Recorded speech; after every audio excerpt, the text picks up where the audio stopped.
बिहार चुनाव में करीब 16 घंटे की कड़ी मशक्कत के बाद जीत की तस्वीर साफ हो गई।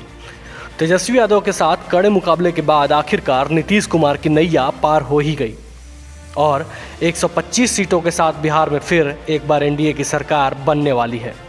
बिहार में सत्ता विरोधी लहर और विपक्ष की कड़ी चुनौती को पार करते हुए नीतीश कुमार के नेतृत्व वाले एनडीए ने बिहार में बहुमत का जादुई आंकड़ा हासिल कर लिया। सत्तारूढ़ गठबंधन यानी एनडीए ने बिहार विधानसभा की 243 सीटों में से 125 सीटों पर जीत हासिल की, जबकि राजद महागठबंधन ने 110 सीटें जीती। इसके साथ ही नीतीश कुमार के लगातार चौथी बार मुख्यमंत्री बनने की राह साफ हो गई है। ऐसे में प्रधानमंत्री नरेंद्र मोदी की अगुवाई में चले कैंपेन के दम पर भाजपा ऐतिहासिक नंबर ला पाई है। बिहार में एनडीए की इस अप्रत्याशित जीत के लिए 3 एम फैक्टर सामने आए हैं, जिनके दम पर फिर सरकार बनती दिख रही है। पहला फैक्टर एम से मोदी। तमाम सर्वे में इस बार दिख रहा था कि महागठबंधन एक तरफा जीत हासिल कर लेगा। वहीं नीतीश कुमार के प्रति जनता में गुस्सा था, लेकिन जब बिहार में प्रधानमंत्री नरेंद्र मोदी ने एनडीए की ओर से मोर्चा संभाला तो हवा का रुख बदलना शुरू हुआ। पीएम मोदी ने करीब 1 दर्जन सभाएं की। कई रैलियों में वह नीतीश कुमार के साथ भी नजर आए। पीएम ने लगातार नीतीश की तारीफ की, लोगों से अपील करते हुए कहा कि उन्हें नीतीश सरकार की ज़रूरत है। इसके अलावा केंद्र की योजनाओं का गुणगान हो, राष्ट्रीय मुद्दों को लेकर विपक्ष पर वार करना हो या फिर राजद के जंगल राज का जिक्र कर तेजस्वी पर निशाना साधना हो, पीएम मोदी ने अकेले दम पर एनडीए के प्रचार को आगे बढ़ाया, जिसने हार और जीत का अंतर तय कर दिया। नतीजों ने भी दिखाया कि जहां जदयू को सीटों में घाटा हुआ, वहां पर बीजेपी की बढ़त ने एनडीए को बहुमत तक पहुंचा दिया। दूसरा फैक्टर एम से महिलाएं। एनडीए की जीत का एक अहम फैक्टर बिहार की महिला वोटर रही। बिहार में महिला वोटरों को नीतीश कुमार का पक्का मतदाता माना जाता है, जो इस बार साइलेंट तरीके से नीतीश के पक्ष में वोट करता है। यही नतीजा इस बार के चुनाव में भी दिख रहा है। इसके अलावा महिलाओं का प्रधानमंत्री नरेंद्र मोदी और उनकी कई योजनाओं पर विश्वास 2019 के लोकसभा चुनाव में भी दिखा और अब फिर इसका असर पहुंचा है।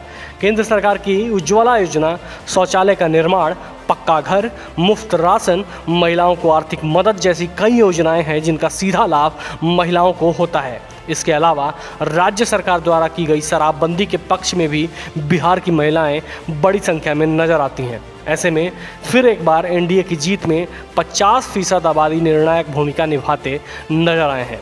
खुद पीएम मोदी ने बिहार चुनाव के नतीजों के बाद महिला वोटरों को खास तौर पर धन्यवाद किया।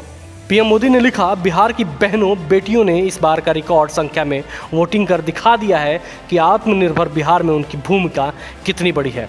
हमें संतोष है कि बीते वर्षों में बिहार की मातृशक्ति को नया आत्मविश्वास देने का एनडीए को अवसर मिला।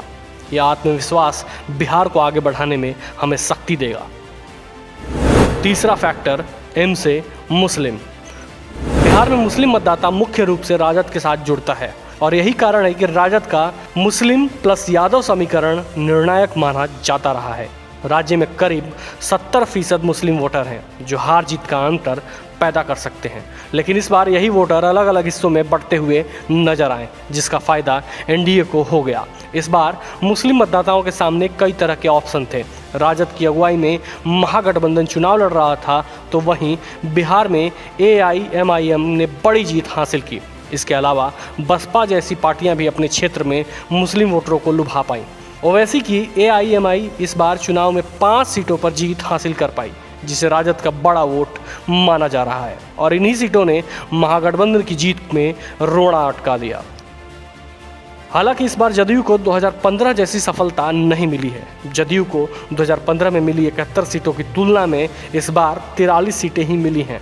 उस समय नीतीश कुमार ने लालू प्रसाद की राजद और कांग्रेस के साथ मिलकर चुनाव जीता था। Bureau report, parliamentary business.